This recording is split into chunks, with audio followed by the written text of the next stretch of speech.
Olá, paz do Senhor Jesus, meu irmão, querido professor. Nós estamos aqui para trazer mais um subsídio bíblico teológico para a aula de número 3, que tem por título Os efeitos do pecado na nossa vocação. Essa aula tem por objetivos refletir que Deus é a fonte de toda a vida e de todo o progresso humano sustentável. Entender como o pecado é destrutivo para a família, compreender que o trabalho é uma coisa boa, mas o pecado distorce o entendimento sobre o seu propósito. A leitura bíblica que utilizaremos como fundamento para essa lição se encontra em Gênesis capítulo 3, do verso 9 ao verso 11, e o verso 16 ao verso 19. Já de cara na introdução, nós precisamos ter um entendimento de que tudo que Deus criou, Ele criou de maneira perfeita, como foi abordado na lição anterior, que Ele nos deu autoridade para cumprir o mandato cultural, ou seja, de desenvolvimento do mundo, da criação, e que nós temos responsabilidades ao preservar e zelar e cultivar essa terra, assim como toda a criação, governando todas as coisas. Mas, nessa lição, nós vamos refletir sobre como o pecado afetou tanto o ser humano, nos afetou a humanidade como um todo, e também a sua vocação, aquilo que lhe foi confiado por autoridade, por mandato cultural, por responsabilidade diante do mundo, em termos de representar a Deus diante de tudo aquilo que foi criado. E diante também daqueles que são os nossos semelhantes. No tópico 1, a gente tem por título A Queda da Humanidade. Aqui querido professor, eu queria que você refletisse com jovens sobre a queda do homem e da mulher, quando a mulher foi tentada pela serpente e a comer do fruto da árvore do conhecimento do bem e do mal, o único fruto que foi proibido por Deus, a única limitação dentro do Éden que foi dado por Deus ao ser humano, e eles quebram esse limite e acabam pecando e, consequentemente, desobedecendo a Deus, certo? E essa desobediência trouxe um rompimento no relacionamento do ser humano com Deus. Então, eu gostaria que você trabalhasse esse entendimento com os jovens sobre o pecado original, certo? Que afeta toda a natureza humana e, consequentemente, faz com que o ser humano venha a praticar o pecado. Ou seja, nós não somos pecadores porque pecamos, mas nós pecamos porque na nossa natureza nós somos pecadores.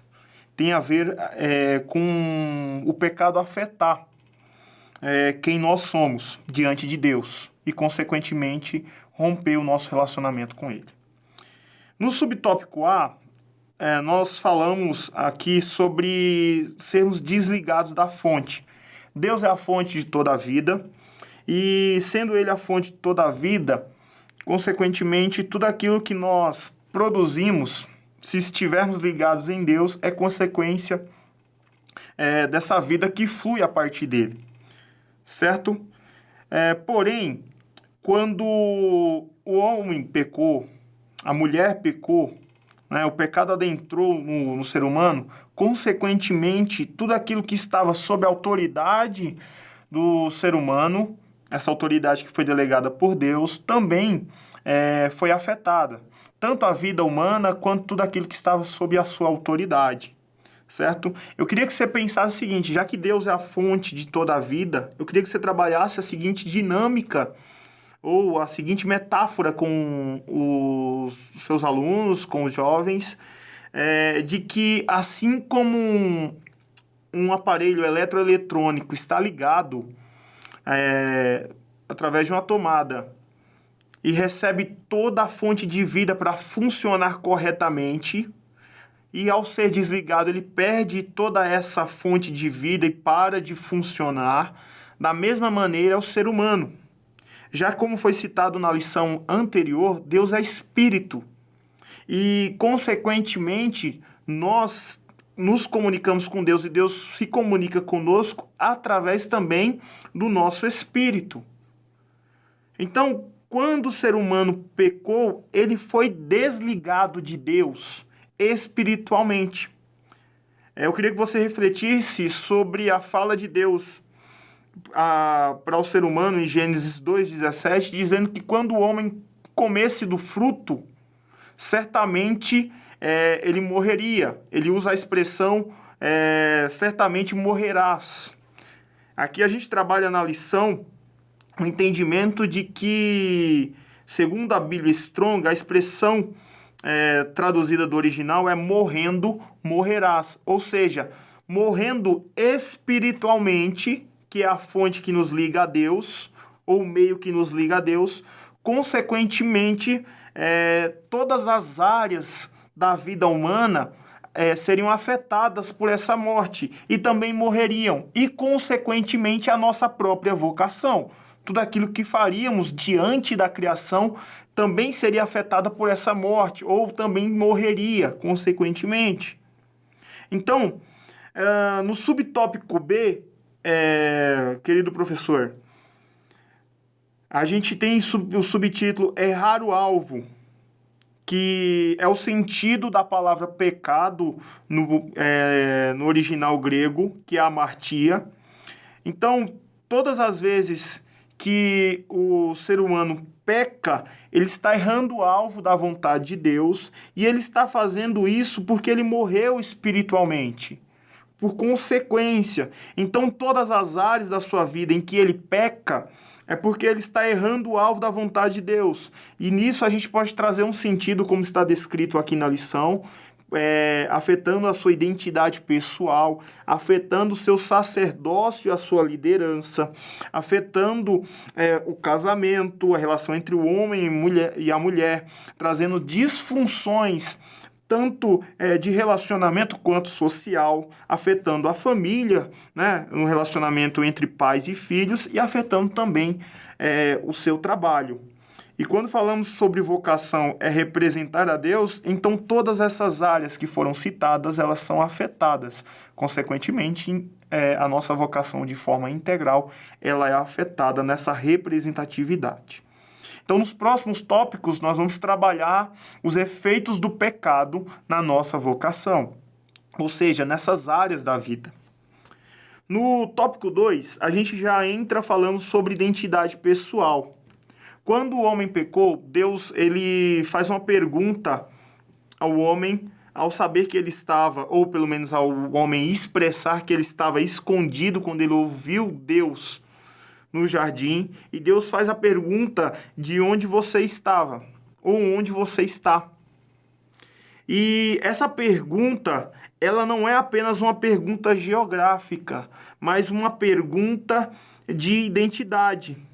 Uma pergunta onde o homem estava para que ele, ao ouvir Deus, fosse se esconder. E a resposta de Adão, ela nos surpreende, que ela é uma resposta de dizer, olha, quando eu ouvi a sua voz, e ouvi que estavas andando pelo jardim, eu me escondi, tive medo, pois eu estava nu. Quando isso acontece, a gente pode trabalhar aqui dois efeitos de identidade que acontecem com Adão. Que o primeiro no subtópico A, que é o efeito do medo, certo? Ele, por desobedecer a Deus, agora ele passou a ter medo de Deus, e o relacionamento dele passou a ser fundamentado a partir do medo, pois o ser humano passou, em vez de ter temor de Deus, em vez de ter respeito respeito e reverência à pessoa de Deus por meio do relacionamento, ao conhecê-lo, ele passou a ter medo de Deus. E o medo leva o ser humano a se tornar inseguro e a se isolar.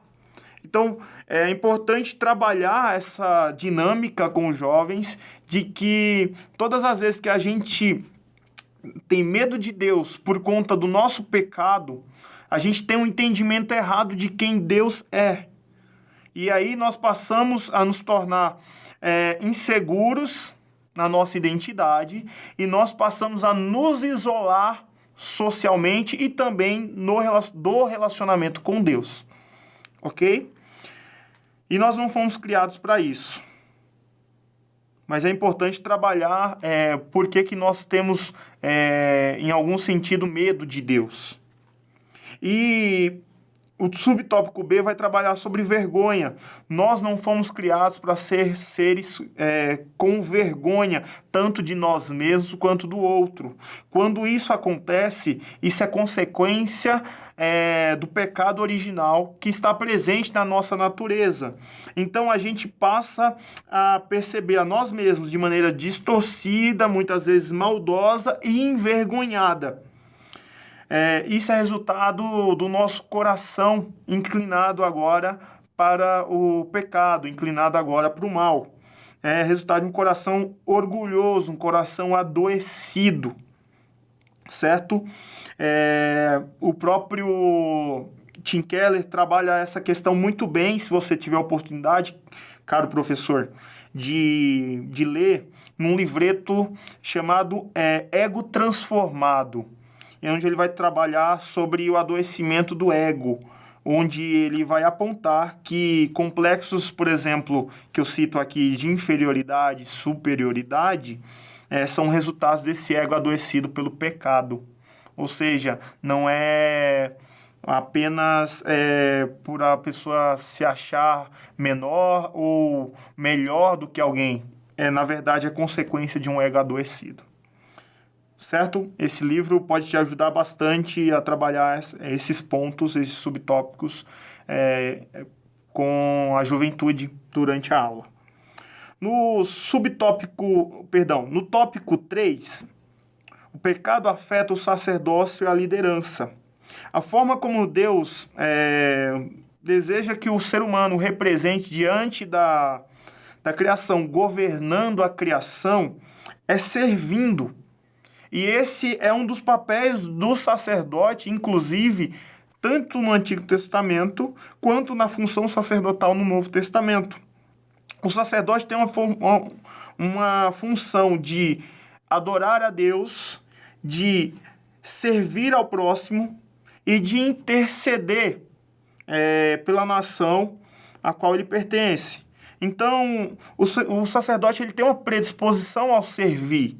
E Deus deseja que o ser humano ele sirva através do sacerdócio, governe através do sacerdócio, certo? Mas quando o ser humano pecou, ele perdeu essa predisposição de servir, de se doar, de se entregar. E, na verdade, ele voltou-se para si, tendo uma visão distorcida do que é governar, como foi citado até mesmo na lição anterior. Trazendo um aspecto de explorar, um aspecto mais voltado para si, mais egoísta, certo? Mas, se nós pararmos para pensar, quando Deus propõe para a nação de Israel, que é o que nós trabalhamos aqui nesse tópico, que Deus diz para Moisés que ele quer fazer da nação de Israel um reino de sacerdotes e a própria nação rejeita isso, né? Nós vamos ver que em Cristo esse desejo de Deus se cumpre, porque em Cristo que ele também é declarado rei e sacerdote da ordem de Melquisedeque, ele faz também de nós um reino de sacerdotes, como está presente em 1 Pedro capítulo 2, versículo 9. Tudo isso pela graça, restaurando a autoridade que foi perdida em Adão, certo? Mas eu queria que você trabalhasse juntamente com os seus alunos, antes mesmo dessa restauração de sacerdócio, de que esse sacerdócio, por conta do pecado, foi afetado. Essa liderança, por conta do pecado, ela tornou-se adoecida, pecaminosa, ok?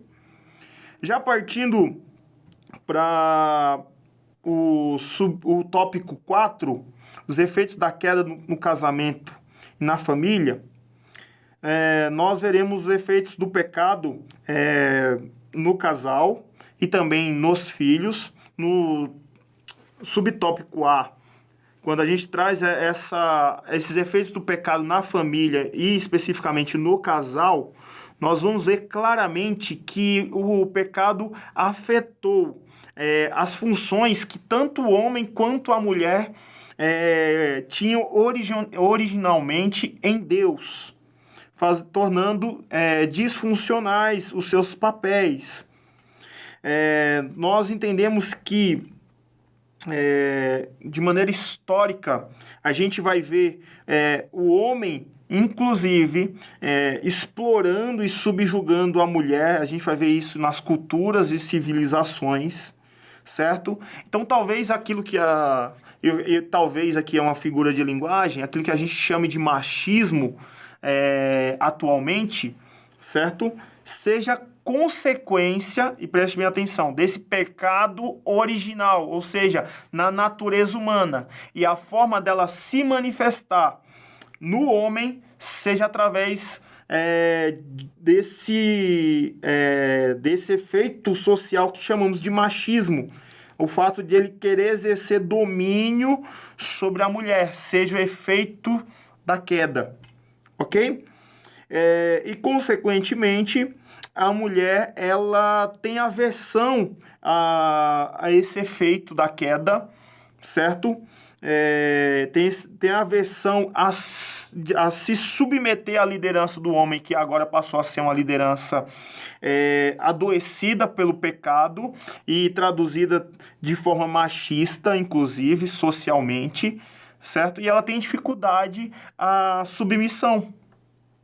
E isso afeta a relação dela com o homem, trazendo disfunções para a própria família e, consequentemente, disfunções sociais. E talvez aquilo que a gente enxergue hoje, o que vai ser trabalhado, inclusive, na lição 8, mais para frente, ok? Sobre os papéis das funções, tanto do homem quanto da mulher, na família e socialmente, né? Isso faça com que se perca o propósito para o qual os dois possuem nessas esferas familiares, sociais, certo?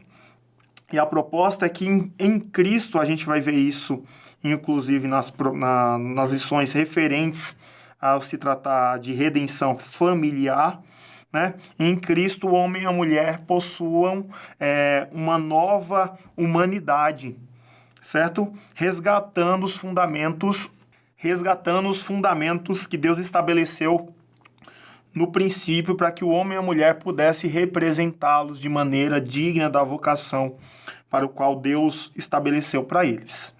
Ok? Então, por conta disso, a gente talvez tenha o surgimento de ideologias que apresentem uma vertente redentiva, como é o caso, por exemplo, do feminismo, que apresenta uma ideia, uma ideologia de redenção para a mulher, como se o problema fosse o homem.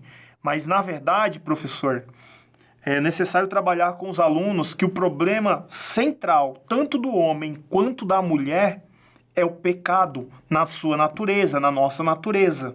E tudo isso se manifesta de maneira social, através do machismo, que pode ser tratado até mesmo como um câncer social, e também, talvez, o próprio feminismo trazendo uma proposta redentiva que é oposta ao evangelho, trazendo também manifestações sociais no comportamento da mulher. Ok? Se a gente puder indicar um livro para você trabalhar até mesmo com a juventude em sala de aula, se possível, ou que vai trazer um entendimento mais claro sobre esse tema e esse assunto, né, dos efeitos do pecado na nossa vocação em questões familiares. É um livro para você abordar e estudar, o Feminilidade Radical. É um livro que vai te ajudar na leitura principalmente do seu primeiro capítulo. Eu indico esse livro para que você possa estar estudando ele, que vai te ajudar na ministração tanto dessa lição quanto da lição 8 futuramente. No subtópico B, também os efeitos do pecado afetam a relação entre os filhos e também com os filhos. A gente vê claramente isso quando Caim mata o seu irmão Abel por inveja, certo? E a gente vai ver também isso nas disfunções familiares entre pais e filhos, entre a relação entre os filhos, muitas vezes não se submeterem à autoridade dos pais, e também o autoritarismo dos pais para com os filhos, ou até mesmo a ação de libertinagem que muitos pais tratam com os filhos, não entendendo qual deveria ser a liberdade que eles deveriam dar para os filhos, respeito deles também para com os filhos. Isso acaba gerando um relacionamento destrutivo e disfuncional na família. No tópico 5, efeitos da queda no trabalho, a gente vai ver também que o pecado afetou o trabalho produzido pelo ser humano. Aquele mandato cultural que foi falado na lição anterior foi afetado. Então, aquilo que o homem passou a desenvolver, a produzir, a cultivar a terra, como foi falado na lição anterior, passa a ser afetado. Como o próprio Deus diz que a terra passou a ser amaldiçoada por conta do pecado do homem, do pecado do ser humano, e que agora, para ele trabalhar e até mesmo conseguir obter o seu sustento para o seu alimento diário, seria sofrido, seria agora com espinhos e abrolhos, ou ervas daninhas, na tradução que estamos trabalhando, que é a nova versão transformadora. O Tim Keller, ele vai dizer o seguinte sobre esse assunto.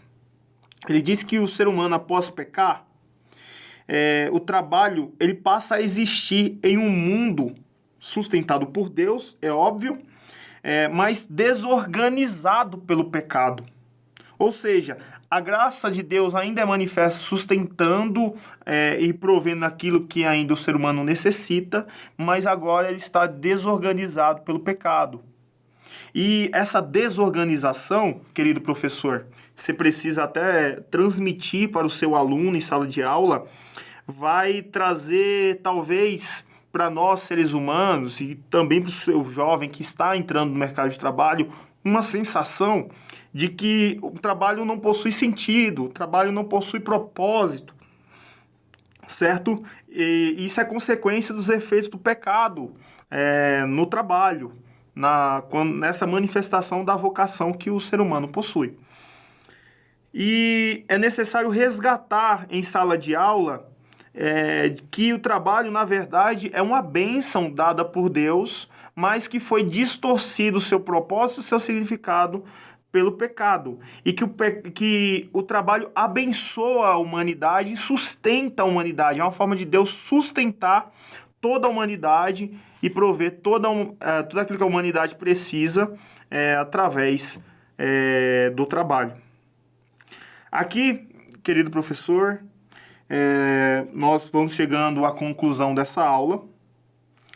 E eu queria fazer a leitura dessa conclusão para fecharmos essa lição, que diz assim: nesta lição, vimos os efeitos do pecado em nosso relacionamento com Deus e em nossa vocação, a qual está ligada às nossas relações sociais, como família e trabalho.